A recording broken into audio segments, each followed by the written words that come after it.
Bismillahirrahmanirrahim, imagine une vérité que peu osent de dire. Et si la fitna n'était pas là où on vous l'a toujours montré, et si ce que beaucoup accusent n'était en réalité qu'un miroir d'eux-mêmes, dans cette vidéo, nous allons explorer un sujet aussi vieux que les malentendus, la fitna des femmes. Une question qui a traversé les siècles, enflammé les discours religieux. Mais que dit vraiment le Coran? Est-ce que la femme est une tentation intrinsèque? Ou est-ce que la véritable tentation se cache ailleurs? Écoutons la parole de Dieu. Innama amwalukum wa auladukum fitna. Vos biens et vos enfants ne sont qu'une tentation. Sourate At-Tagabun, verset 15 et encore, Wa'lamu annama amwalukum wa auladukum fitna. Sachez que vos biens et vos enfants sont une tentation. Sourate Al-Anfal, verset 28.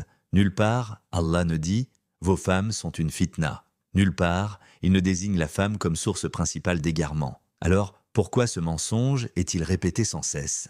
Pourquoi certains récits, certains discours, certaines traditions veulent faire porter à la femme le poids de tous les désirs, de tous les péchés? Est-ce que le prophète aurait dit cela? Serait-il en contradiction avec le livre d'Allah?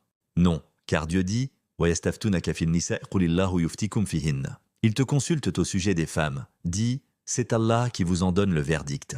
Sourate An-Nisa, verset 127. Le prophète ne donnait aucun avis personnel sur les femmes. Toute règle les concernant venait directement de Dieu. Et pourtant, Ibn Taymiyyah, présenté par certains comme le cheikh de l'islam, a osé rédiger un ouvrage nommé « Les fatwas sur les femmes », regroupant plus de 500 pages. Alors même qu'Allah n'a pas autorisé son prophète à émettre une seule fatwa sans sa permission. C'est une contradiction grave, une usurpation du droit divin. Mais revenons au cœur du sujet, la zina, l'embellissement ou parure féminine. La sourate An-Nur nous éclaire « Wala yubdina zinatahunna illa ma dhahar ». Minha, qu'elles ne montrent de leur parure que ce qui en paraît. Sourate An-Nur, verset 31. Selon ce verset, la femme possède 3 types de parures. La zina apparente, zinatu dhahir, comme la voix, la taille, la couleur des yeux, des choses naturelles qu'on ne peut cacher. La zina exposée, zinatul badia, les vêtements, les bijoux, qui peuvent être montrés à certains proches listés dans le même verset. La zina cachée, zinat al-marfiya, les parties intimes que le vêtement ne doit pas mouler ni révéler. Quand Allah dit « Wala yadribna » Biarjulihin, qu'elles ne frappent pas le sol de leurs pieds.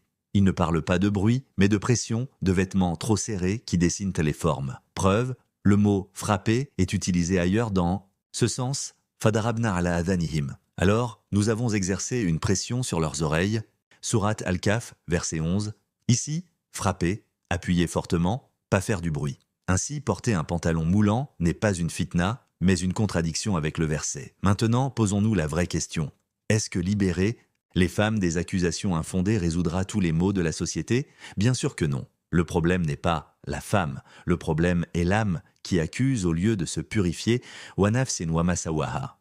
Fa'alhamaha fujuraha wa taqwaha, et par l'âme est celui qui l'a harmonieusement façonnée. Il lui a alors inspiré son immoralité, de même que sa piété. Sourate Shams, verset 7-8. La fitna est en toi, pas dans elle. Alors au lieu de condamner la femme, éduque ton âme. Au lieu de juger ses habits, interroge ton regard. Au lieu de multiplier les fatwas sur elle, multiplie les versets en toi et souviens-toi Wama arsalna min qablika illa rijalan nuhi ilayhim. Nous n'avons envoyé avant toi que des hommes à qui nous avons révélé.